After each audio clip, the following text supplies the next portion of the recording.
আজ আমি পাউরুটি দিয়ে একটা অত্যন্ত মজাদার স্ন্যাক্স বানিয়ে দেখাবো, যেটা নাকি বিকালে চায়ের সাথেও খাওয়া যায়, অথবা বাচ্চারা কিন্তু শুধু শুধুও খেতে পারে, আর সস দিয়েও এটা খাওয়া যেতে পারে।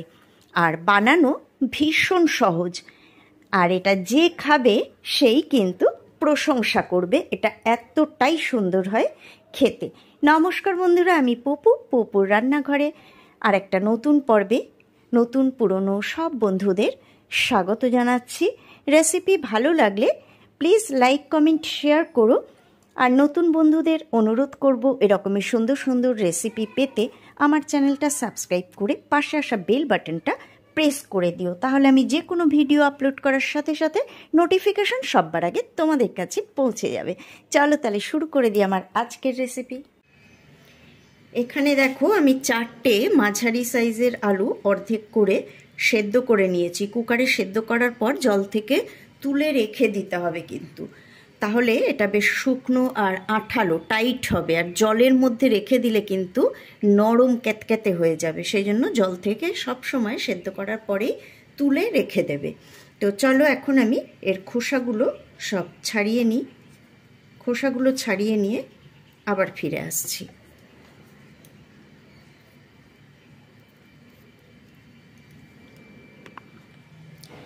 আমি এতে স্বাদ মতো নুন দিচ্ছি। এখানে হাফ চা চামচেরও আমি কম দিলাম। এবারে এটাকে আমি ভালো করে মেখে নেব।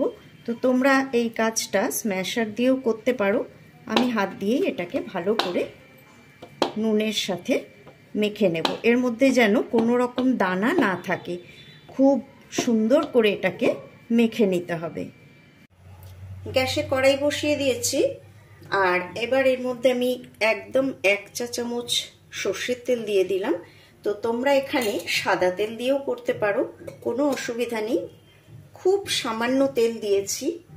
এবার আমি এর মধ্যে দিয়ে দেব গোটা জিরে, 1/4 টিস্পুন গোটা জিরে আমি এতে দিয়ে দিলাম। এবার আমি এর মধ্যে দিয়ে দেব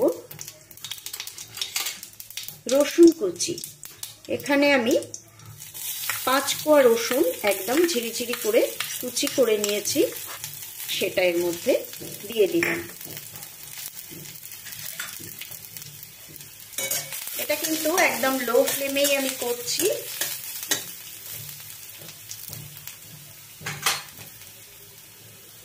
এবারে এর মধ্যে আমি দিয়ে দেব 1 চিমটে নুন।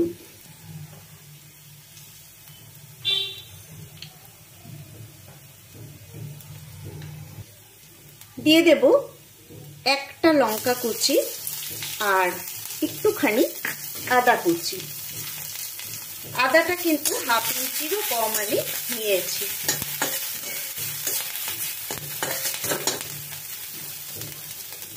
এর মধ্যে দিয়ে দেব একটা ছোট্ট পেঁয়াজ কুচি, ভীষণ ছোট্ট একটা পেঁয়াজ কুচি।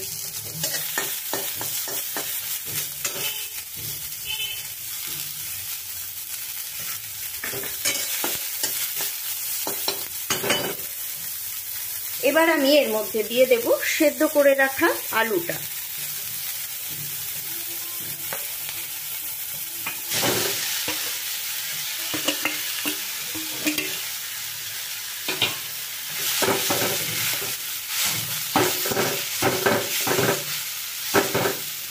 দিয়ে দেব একটু ধনেপাতা কুচি।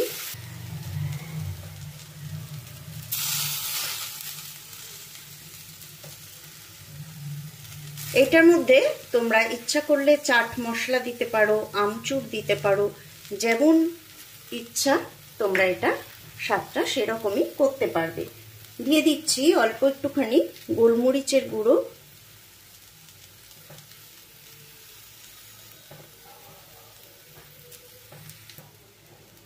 দিয়ে দিচ্ছি 1 চা চামচ আমচুর পাউডার।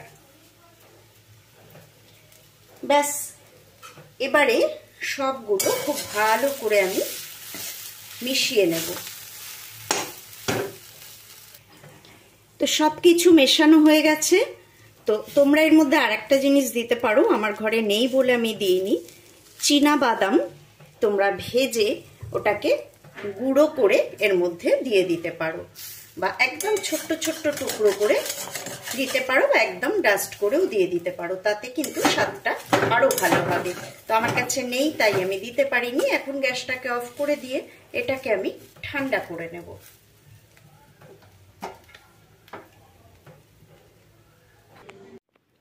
যতক্ষণ আলুর পুরটা ঠান্ডা হচ্ছে ততক্ষণ আমরা এদিকে কাজ এগিয়ে নেব।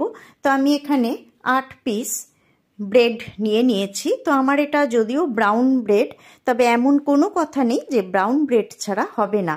আসলে যে কোনো নর্মাল সাদা ব্রেড দিয়েও এটা হবে। আমার ঘরে এটা ছিল বলে আমি এটা দিয়েই করছি। তো ব্রেডগুলোর 4-5টা আমি আগে কেটে নেব। আর আরেকটা কথা, এই ব্রেডগুলো একটাই ব্যাপার যে ছোট ব্রেড না নিয়ে একটু বড় মাপের নিতে হবে, তাহলে কিন্তু এটা করতে সুবিধা হবে।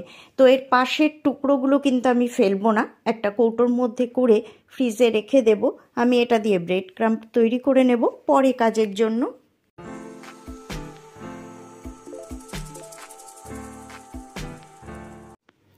এবারে পাউরুটির পিসগুলো একটা একটা করে চাকি বেলুনে আমি হালকা চাপ দিয়ে বেলে নেব।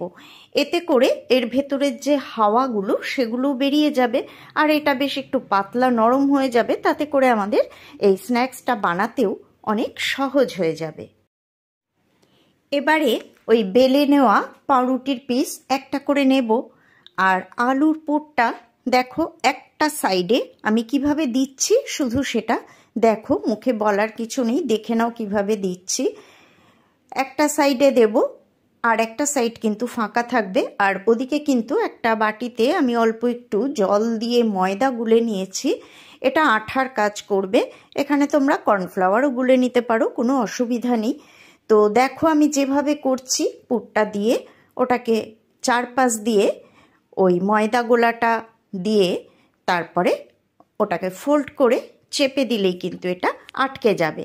আর কোথাও কোথাও কিন্তু একটু ছিঁড়েও যাচ্ছে, সেটাও আমি কিভাবে মেকআপ করছি সেটাও তোমরা দেখে নাও। আমি কিন্তু এডিট করে ওগুলো বাদ দিয়ে দিইনি, কারণ তোমাদেরও এরকম হতে পারে, তখন তোমরা বিপদে পড়বে।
তৈরি হয়ে গেল।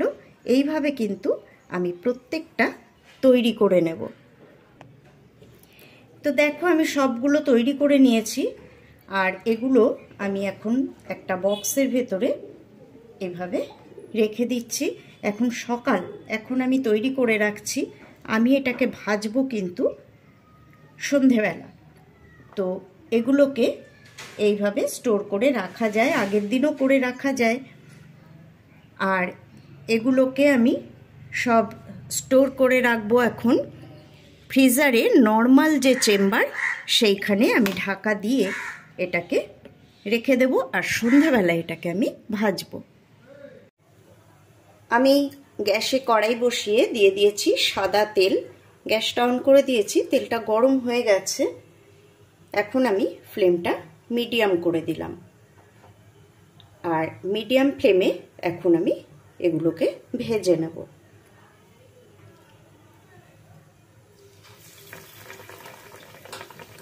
কড়াইটা ছোট, তাই আমি দুটো তিনটে করে দেব, বেশি দেওয়া যাবে না একবারে।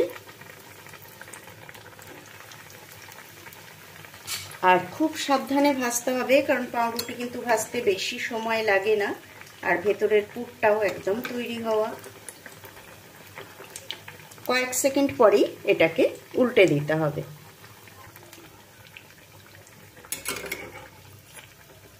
খুব হালকাভাবে দেখো আমি উল্টে দিচ্ছি, এটাও উল্টে দিয়েছি, এটাও উল্টে দিয়েছি, এটাকেও উল্টে দেব। আসলে কড়াইটা হয়ে গেছে ছোট, দুটো দিলেই ভালো হতো, তিনটে দিয়ে ফেলেছি।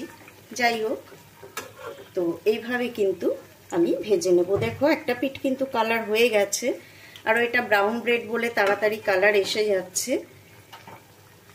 এমনিতেও পাউরুটি এগুলো করতে, স্ন্যাক্সটা করতে বেশিক্ষণ সময় লাগে না, খুব তাড়াতাড়ি ভাজা হয়ে যায়।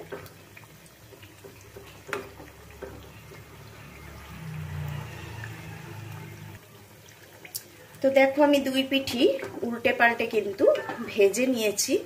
এখন আমি এগুলোকে তুলে নেব। খুব তাড়াতাড়ি ভাজা হয়ে যায়, খুব বেশিক্ষণ রাখার প্রয়োজন নেই, তাহলে কিন্তু পুড়ে ধরবে।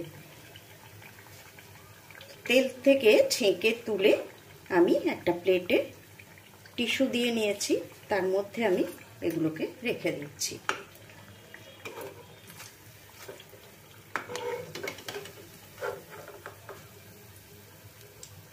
ভীষণ সহজ একটা রেসিপি আর দুর্দান্ত একটা স্ন্যাক্স। তো এইভাবেই আমি, আর বাদ বাকি যেগুলো আছে সেগুলোও কিন্তু এভাবেই আমি ভেজে নেব। দেখো কত তাড়াতাড়ি হয়ে গেল। বন্ধুরা, রেসিপিটা কেমন লাগলো আমাকে অবশ্যই কমেন্ট বক্সে কমেন্ট করে জানিও। আজকে এই পর্যন্তই বিদায় নিচ্ছি, আবারও ফিরে আসবো পরের পর্বে এরকমই সুন্দর কোনো রেসিপি নিয়ে। সবাই ভালো থেকো, সুস্থ থেকো, সাথে থেকো।